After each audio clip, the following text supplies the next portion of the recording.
put this camera here? Shh, quiet now. Quiet. Oh, okay. So much for Mother Box there, hey?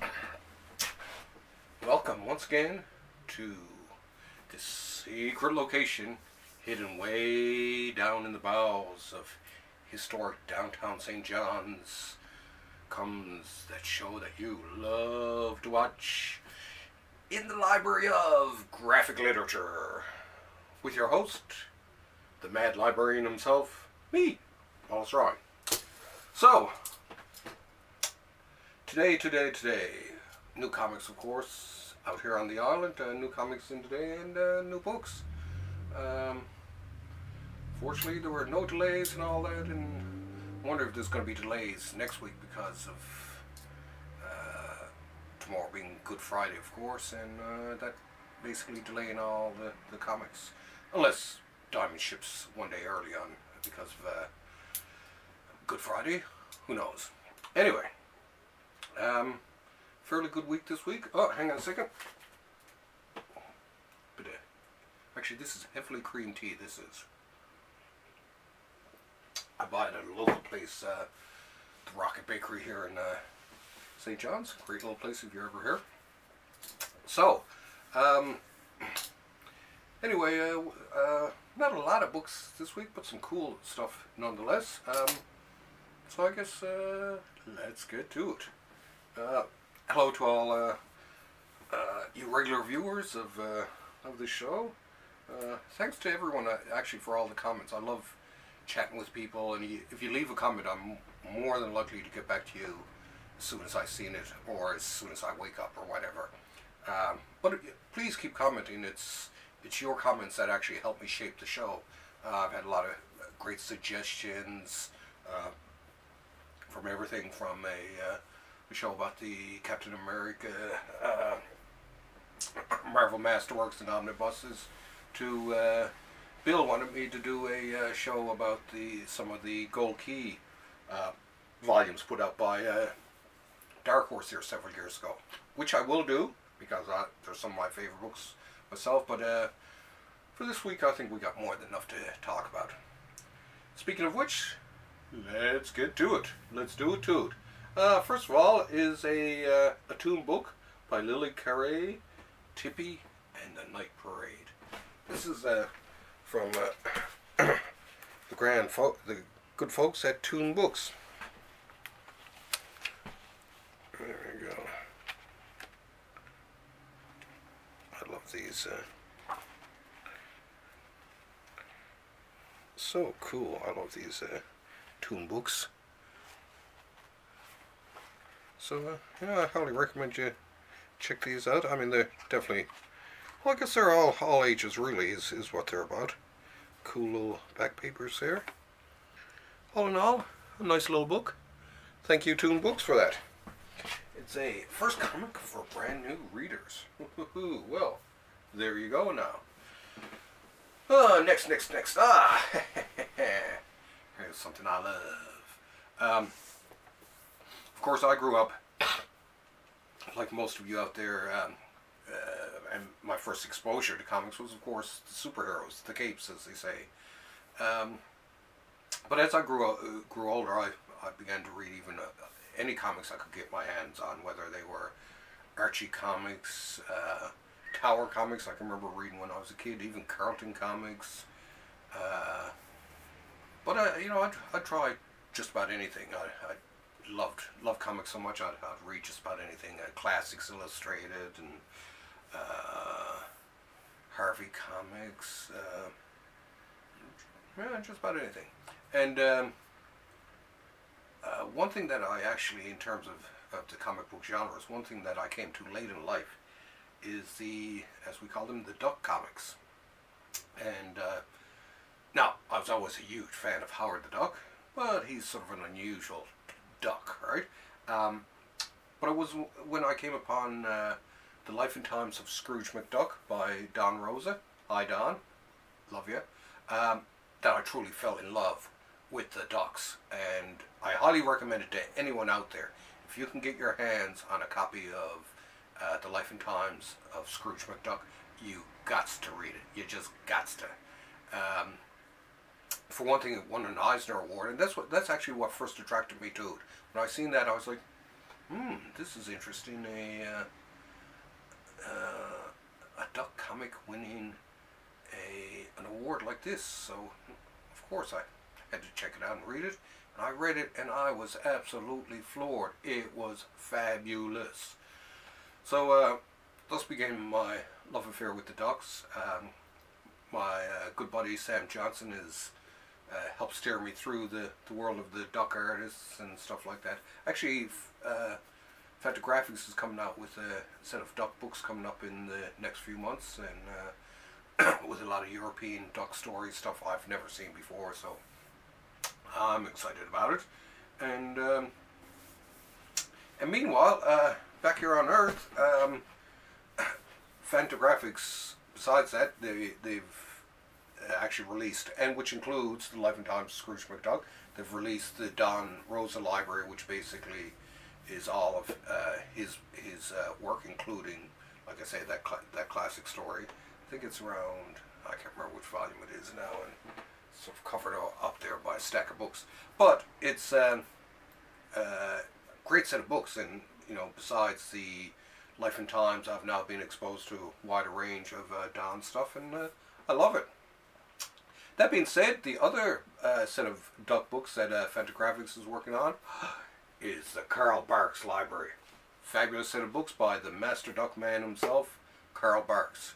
The only problem I have with the entire Carl Barks library is that they're putting them out too slowly.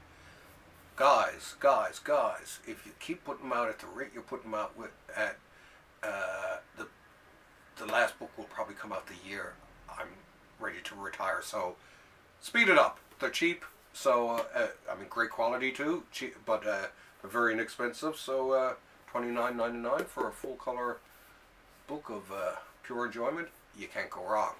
But yeah, and it's not only me, a lot of other duck fans I've been talking to want to see more sooner. So, so what do we have here? Donald Duck, The Lost Peg Leg Mine. Now, of course, a lot of these I've yet to read, but I mean, it's Carl Barks. How can you go wrong? Absolutely love his stuff. So let's have a close look at Carl. Okay. It has great style. The stories are just absolutely amazing. They're just wild adventures, one after another. It just keeps on going. Wally imaginative stuff. So any of you who aren't into the ducks yet, you got to check out some of this Carl Barks stuff. I know it looks kind of plain as I'm showing it to you here now, but you actually have to sit down. You have to read the stuff. And then you'll realize the genius that was Carl Barks. Woo! Whoosh. So, make sure, run out, grab, I'm pretty sure most of these are probably still in print, but seriously, run out and grab yourself, well, you just start with one. If you like that, keep on buying. Now let us have a break, a pause, for some tea.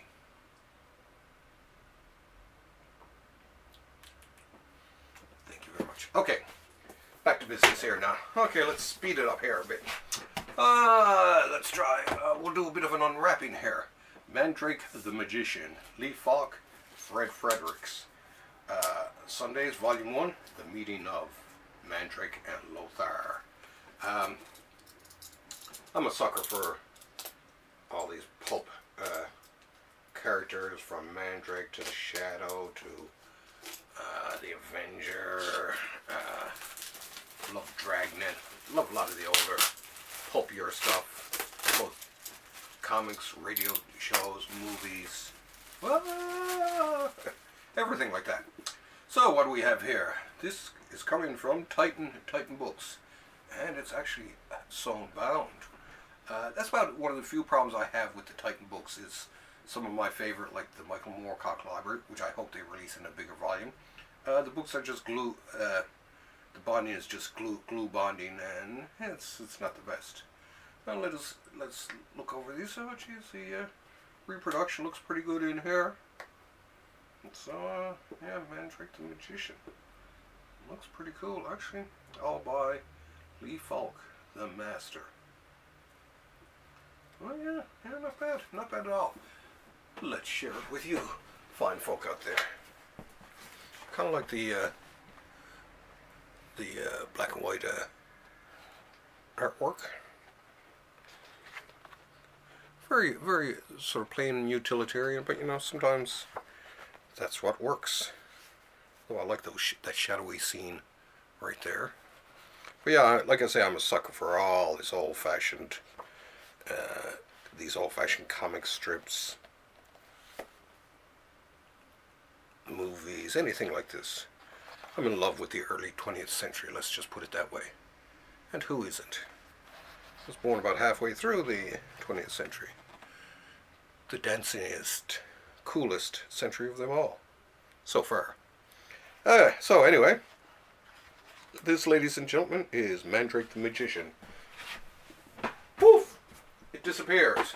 Where'd it go? Okay, let's leave the unwrapped one for that, and we'll unwrap this one. Now this one.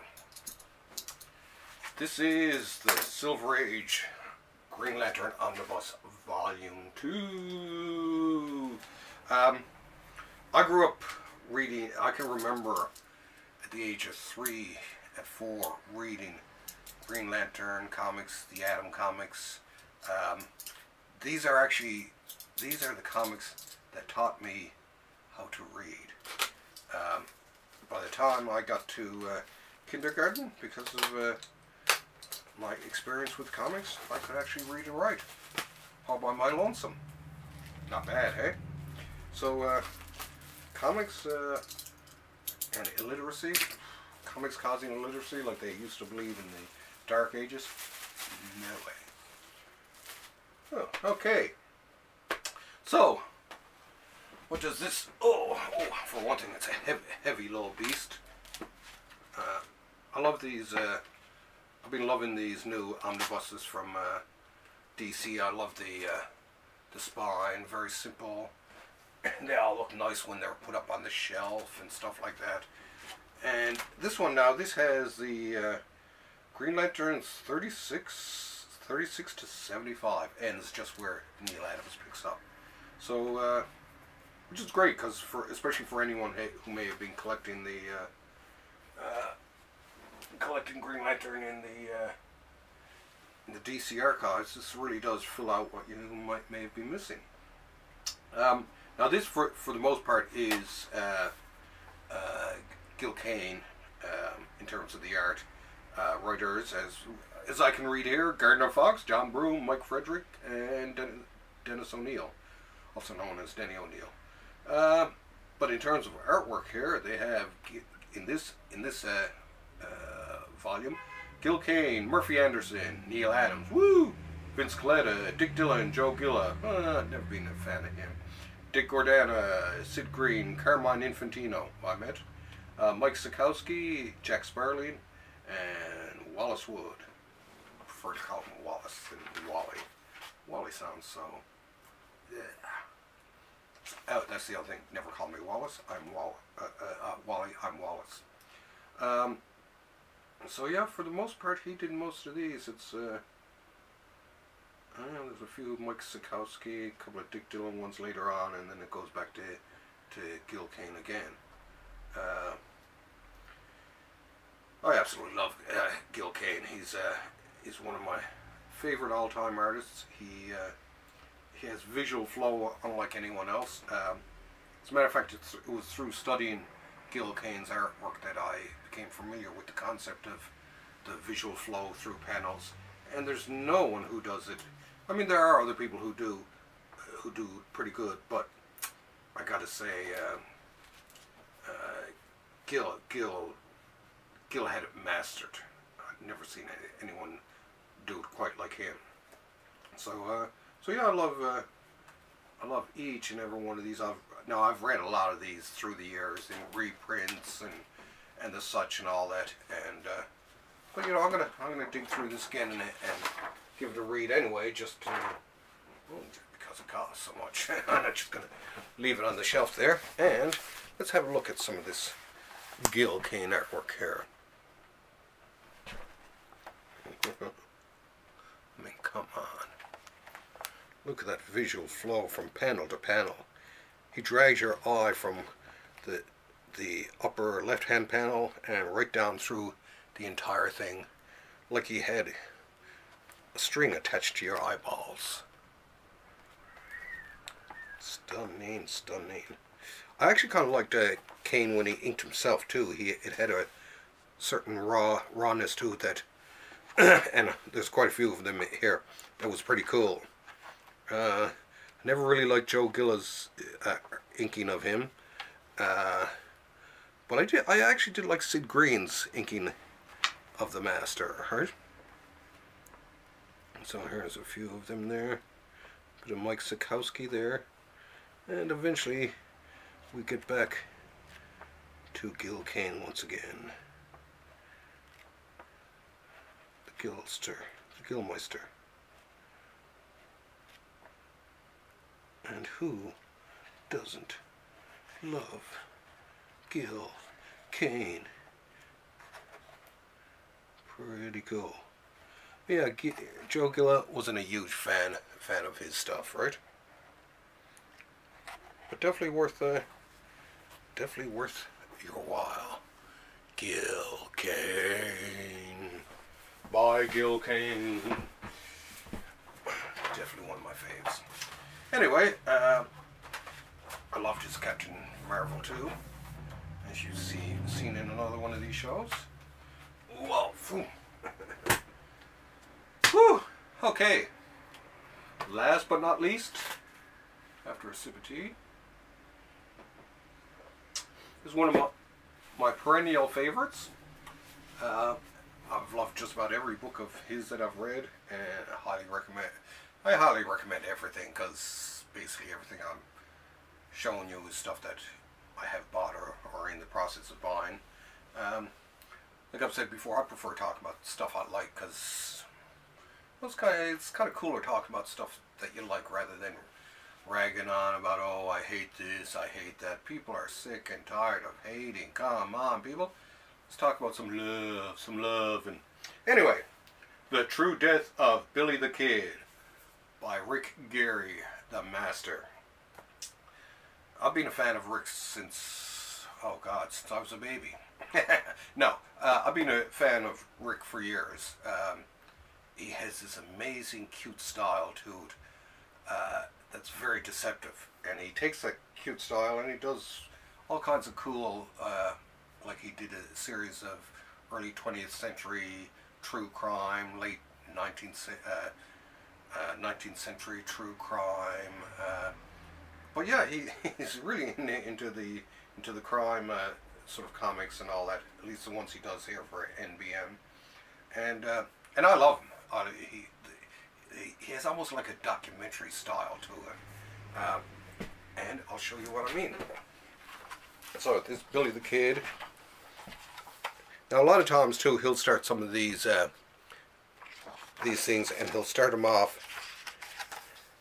with maps and stuff like that. That's not the case with this one, but he'll go on talking about this one's, like I say, of course, about Billy the Kid, and like I say, see, this is the type of thing I'm saying in terms of he'll show the setting of where the crime took place and go into detail about it, stuff like that. And I've yet to read this, so I'm not completely familiar with what's going on in here. But look at this. I mean, a master of pen and ink. I mean, look at that hatching, the pattern on the clothes, stuff like that. And like I say, he just has such a simple, deceptively, no, it looks like it could be something, like I say, out of a kid's book or something like that. But the content is definitely not for kids. This is cool, Chapter 4, Death at Fort Sumner. But I highly recommend not only this book, but anything by Rick Geary. The guy is a master. So, check it out. It's well worth it. And geez, how much was this? I can't see the price outside. But yeah, fairly cheap, I'm sure. So run out and get it. Run out and get it right now. Well, I guess that's it really for comics this week. I can't see anything else that I got here to chat with you fine folks about. That being said, quiet you. There. That being said, I think next week is actually an even smaller week than this week. So besides looking over the new books for next week, I'm going to pick something from the collection here to talk about. Maybe those gold key stories that Bill was asking me about. Who knows? If you have any suggestions, feel free to make them. In the meantime, I'll see you in the library. Woo! Come on. No. That's the pinging. I want a boom tube. Oh my god. Okay. See you, folks. Bye. Whoa.